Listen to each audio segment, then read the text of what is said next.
वैसे ही है कि कछु परिवर्तन आ गया है, एक बार तो दिखाए तो। और श्री नंद यशोदा अति वृद्ध हैं, दोनों धीमे धीमे हाथ पकड़ करके जा रहे हैं, पूछते जा रहे हैं भैया ये द्वारिका वासी इनको शिविर कहाँ है। ये कथा श्री चैतन्य महाप्रभु सुना रहे हैं यहाँ के राजा को, और बता रहे हैं कि मूल रूप से रथ यात्रा क्यों होती है। पूछते जा रहे हैं द्वारिका वासी कहाँ है। जैसे ही द्वारिका के शिविर में पहुंचे, और वहां तो असंख्य लोग नर नारी घूम रहे हैं, और सब कोई माला जाप कर रहे हैं, कोई मंत्र जाप कर रहे हैं, कोई कोई आराधन कर रहे हैं, कोई देव पूजन कर रहे हैं, क्योंकि अब ग्रहण काल है। नंद बाबा जाके बोले भैया हमारो कन्हैया कौन से कमरा में है, हमारो कन्हैया कौन से शिविर में है, हमारो कन्हैया कहाँ बैठो है। द्वारिका के लोग बोले कौन कन्हैया। अरे हमारो गोपाल। बोले कौन गोपाल। अरे हमारो लाला। बोले कौन लाला। अरे तुम्हारो द्वारिकाधीश। तो ऐसे बोलिए ना, क्या आप कन्हैया बोल रहे हैं, गोपाल गोविंद क्या बोल रहे हैं।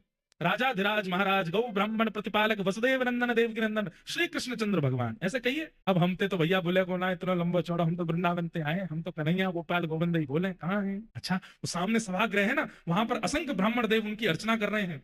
आप लोग जाइएगा, कोने में खड़े होकर दर्शन कर लीजिएगा, अभी ग्रहण काल है, आराधना चल रही है, वहां पर विक्षेप मत कीजिएगा। नंद यशोदा बोले हाँ ऐसे ही करेंगे। ऐसी सभा थी, असंख्य लोग बैठे थे, और दूर आकर के नंद बाबा यशोदा मैया पीछे खड़े हैं। नंद बाबा ने प्रथम दृष्टि में जैसे ही ठाकुर जी को देखा, ठाकुर जी की अवस्था 100 वर्ष के आसपास हो गई है, लेकिन ठाकुर जी का यौवन आज भी बाल कृष्ण की तरह है, आज भी वैसे ही कमल नेत्र हैं, आज भी ठाकुर जी के गुलाबी गाल हैं, आज भी अभी तक मुख पे रेशे प्रकट नहीं हुए हैं, ये दाढ़ी मूछ आदि अभी ठाकुर जी की आई नहीं है। रोने लगे नंद बाबा। यशोदा मैया बोली कहां भयो। बोले अरे यशोदा तुमको तो दिखेगा नहीं, लाला सामने ही बैठो है, मुंह को दिख रहा है। यशोदा मैया तो व्याकुल लगी, मुंह को लेके चलो, मुंह को समीप लेके जाओ, मैं देखूंगी लाला को। ना अभी मना करिए ना, सबन ने पीछे खड़ी रही। यहाँ यशोदा मैया थोड़ी हट करने लगी, जिद करने लगी, पीछे के लोग थोड़े से अव्यवस्थित जैसे हो गए, सब कहने लगे थोड़ी शांति रखिए, ठाकुर जी की आराधना चल रही है। और वो शांति कराते कराते कराते थोड़ी आगे तक आवाज आई तो भगवान के नेत्र खुले, ये ऐसी अव्यवस्था कहां हो रही है। और जैसे ही ठाकुर जी ने नेत्र खोल करके पीछे देखा, 80 बरस के थे नंद बाबा जब लाला भये, आज कितनी अवस्था है ठाकुर जी की। नंद बाबा 200 वर्ष के आसपास, बड़ी दाढ़ी, वयो वृद्ध स्वरूप है गए नंद बाबा को। जैसे ही ठाकुर जी ने नंद बाबा देखे, और नंद बाबा के बगल में खड़ी भाई यशोदा मैया हट कर रही है, मुकुल लाला से मिलना है, ये दृश्य जैसे ही ठाकुर जी ने देखा, आराधना आराधना तो सब भूल गए। वहां पर जितने ब्राह्मण खड़े, हाथ में रत्न की आराधना, कोई तुलसी की आराधना, कोई कमल की आराधना, वेद मंत्र बोल रहे हैं, साक्षात वेद प्रकट होकर के ठाकुर जी की आराधना कर रहे हैं। ठाकुर जी तो सब भूल भाल गए, तुरंत कूदे हैं अपने सिंहासन से, दौड़ करके गए, और जाकर के मैया मैया मैया कहते हुए ठाकुर जी गए, और जाकर के श्री यशोदा मैया की गोद में, अंग में अंक से लगाया नहीं है, जैसे एक छोटा बालक दौड़ करके बहुत दिन बाद परदेश से आए हुए पिता की गोद में उछल करके लपक जाता है, गोद में चढ़ जाता है, ऐसे ठाकुर जी यशोदा मैया की गोद में चढ़ गए।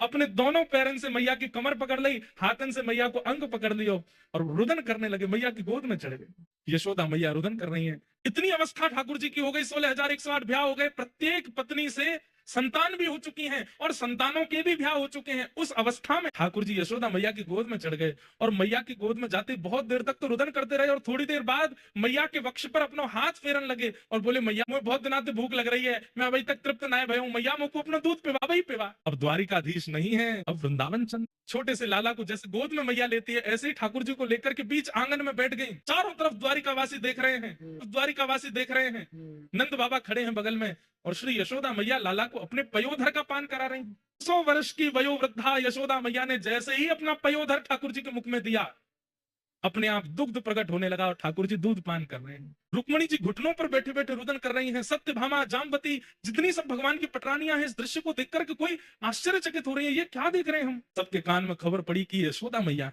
जैसे ही पता चला यशोदा मैया, सब द्वारिकाधीश, द्वारिका के लोग अपने अपने स्थान पर ही दंडवत प्रणाम करने लगे, यशोदा मैया की जय हो। यही है यशोदा मैया। दूर से दाऊ दादा को पता चली कि मैया आई है, दौड़ करके आए और बोले मैया मैं तो बचपन से ही कहता आया हूँ, तुम यहाँ कन्हैया को ज्यादा प्रेम करो, आज भी बागू अपना पयोधर पे दी। और मैं, मैया ने तुरंत अपनी दूसरी गोद के, लाला तू भी आ जा। और श्री दाऊ दादा भी लेट गए हैं गोद में, और दाऊ दादा दूसरा पयोधर पान कर रहे हैं, दोनों मैया के पयोधर का पान कर रहे हैं। रेवती महारानी बलराम जी की पत्नी देखकर के वे भी रुदन कर रही है, सब भावुक हो गए हैं। यशोदा मैया के नेत्रों से प्रेमाश्रु झर रहे हैं, लाला के एक एक अंग को टटोल रही हैं। लाला के सिर कैसे है, केश कैसे है, कान कैसे, मस्तिष्क कैसे, नासिका कैसी, आंख कैसी, सब कुछ आज तक वैसा ही है जैसे वृंदावन में थे ठाकुर जी, कोई परिवर्तन नहीं। देवकी मैया को पता चली कि यशोदा जी आई। जैसे ही देवकी मैया आई, मैया ने आकर के प्रणाम किया। यशोदा मैया बोली लाला कौन है। बोले मैया जी मैया है, देवकी मैया है। देवकी मैया नाम सुनते ही यशोदा मैया उल्टा प्रणाम करने लगी, चरण पकड़ने लगी। और चरण पकड़ने तो देवकी मैया संभाल रही, मैया जी कहा कर रही हो आप। अरे यशोदा आज तक तुम्हारी चर्चा ही सुनी है। आज भी लाला, भले ही लाला मेरो है, पर पूरी द्वारिका में चर्चा यूं ही होवे, यशोदा नंदन लाला है। आज भी जन्माष्टमी के दिन सब यशोदा के लाल भजो, यशोदा के लाल भजो कहकर के गाँव में आज पहली बार मिली हो, आपको हृदय से लगा। यशोदा मैया बोली, मैं आपके हृदय से लगवे योग्य नहीं हूं, आपके चरणन की अधिकारी नहीं हूं। क्यों, ऐसे क्यों कह रही है? बोली, या यशोदा के प्राण तो कब के निकल गए होते, या यशोदा के प्राण पखेरु तो कब के वैकुंठ पहुंच गए होते। अगर देवकी ने कन्हैया को जन्म देकर के वृंदावन नहीं पहुंचा होता तो यशोदा को अस्तित्व नहीं होता। आपने कृपा करके लाला को जन्म दियो, और जय लाला वृंदावन आयो, हमारो जीवन बन के, हमारो सार बन के, हमारो सर्वस्व बन करके आयो, हमें सर्वस्व प्रदान करवे के काज में आपके चरणन को प्रणाम करो। और हंसी में यशोदा मैया कहने लगी, मैया तो आप ही हो, मैं तो लाला की धाई मां हूं। जैसे मैया की अनुपस्थिति में बालक की सेवा करे, मैं तो वो हूं। ये सुनकर के देव की मैया रुदन करने लगी। यशोदा जी से बोली, माँ ऐसे मत कहो, आप पूरे द्वारिकावासी से पूछ लो, लाला आपसे कितना स्नेह करे। नंद बाबा की गोद में चढ़ गए ठाकुर जी। ठाकुर जी मानो जैसे बिल्कुल बाल अवस्था में आ गए हो, अब बिल्कुल द्वारिकाधीश जैसी लीला नहीं कर रहे हैं।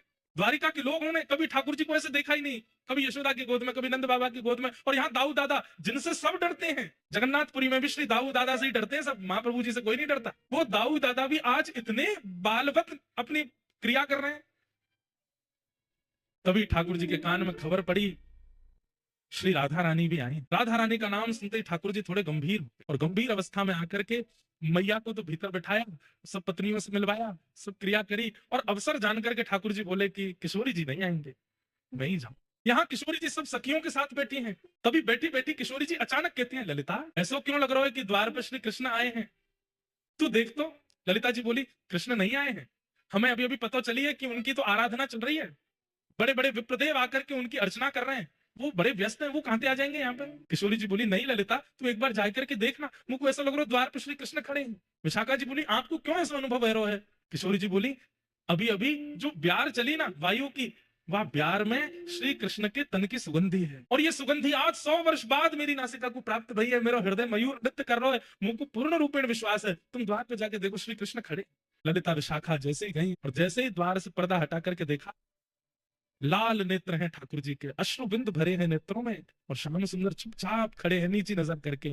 और खड़े खड़े मानो जैसे कोई कोई, कहने में तो थोड़ी अतिशयोक्ति लगती है, लेकिन अत्यंत व्याकुल व्यक्ति या अत्यंत आत्मग्लानी से भरा हुआ व्यक्ति होता है, जिसे बस ये लगता है मैं मुख कैसे दिखाऊं। ऐसे ठाकुर जी दोनों हाथ समेटे नीची नजर खड़े हुए, खड़े देख करके तुरंत समस्त अष्ट सखियां आदि सब गोपियों ने सब तुरंत दंडवत प्रणाम किया। आज 100 वर्ष की प्रतीक्षा के बाद ठाकुर जी दिखे। ललिता विशाखा जी बोल रही हैं, लेकिन मुख से शब्द नहीं प्रकट हो रहे हैं। कह रही हैं, श्याम सुंदर आप यहाँ क्यों खड़े हैं, भीतर चलिए। किशोरी जी बुला रही हैं। ठाकुर जी बस सिर हिला के इशारा कर रहे हैं, मैं अधिकारी नहीं हूँ भीतर जाने का। यहाँ भीतर किशोरी जी व्याकुल हो रही हैं, और बार बार बस यही देख रही है, इतना समय, इतना विलंब क्यों लग रहा है, क्यों नहीं आ रहे हैं श्याम सुंदर।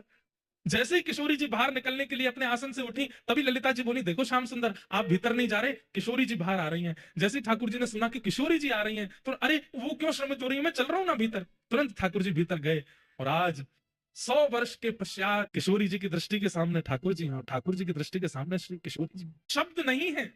ये द्वारिका व्रज मिलन जब हुआ है कुरुक्षेत्र में, उस समय वार्ताएं नहीं हुई हैं, केवल सब मौन मौन है, एक दूसरे को देख करके ही आनंदित हो रहे हैं। सबके मन में बस एक ही भाव आ रहा है कि बोल करके किसी संवाद को प्रारंभ क्यों करें। इतने वर्ष बाद नेत्रों को श्याम सुंदर दिखे, देख लो इन्हें।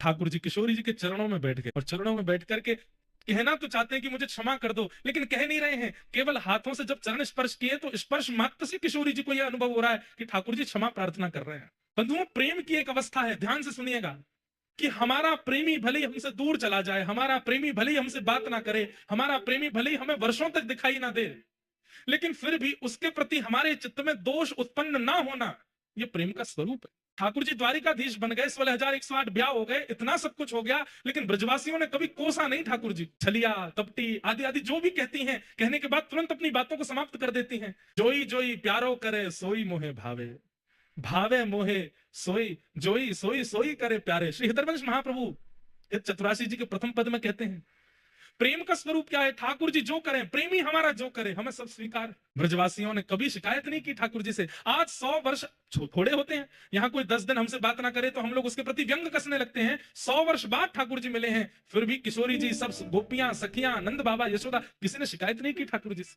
ये प्रेम का स्वरूप है।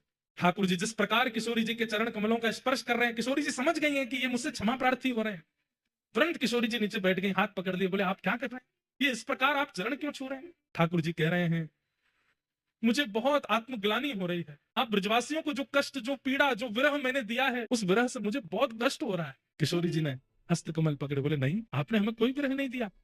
आप ही तो कहते हैं कि विरह में प्रकट किए गए अश्रुबिंद वो चित्त का मार्जन करते हैं, चित्त की शुद्धि होती है। अरे किसी के 1 दिन की शुद्धि, किसी के 10 दिन की शुद्धि। हम ब्रजवासी कितने सौभाग्यशाली हैं, हमारे तो 100 वर्ष की शुद्धि कर दी है आपने। और ये 100 वर्ष की शुद्धि हमारी नहीं है श्याम सुंदर, हमारे आने वाली पीढ़ी, ब्रज में जितने भी लोग जन्म लेंगे युगों युगों तक, चाहे वो कोई क्रम करें, नियम करें, अनुष्ठान करें, चाहे ना करें, वो फिर भी शुद्ध ही रहेंगे, क्योंकि उनके बट का भी रुदन हम ब्रजवासियों ने कर लिया। वे परम पवित्र रहने वाले।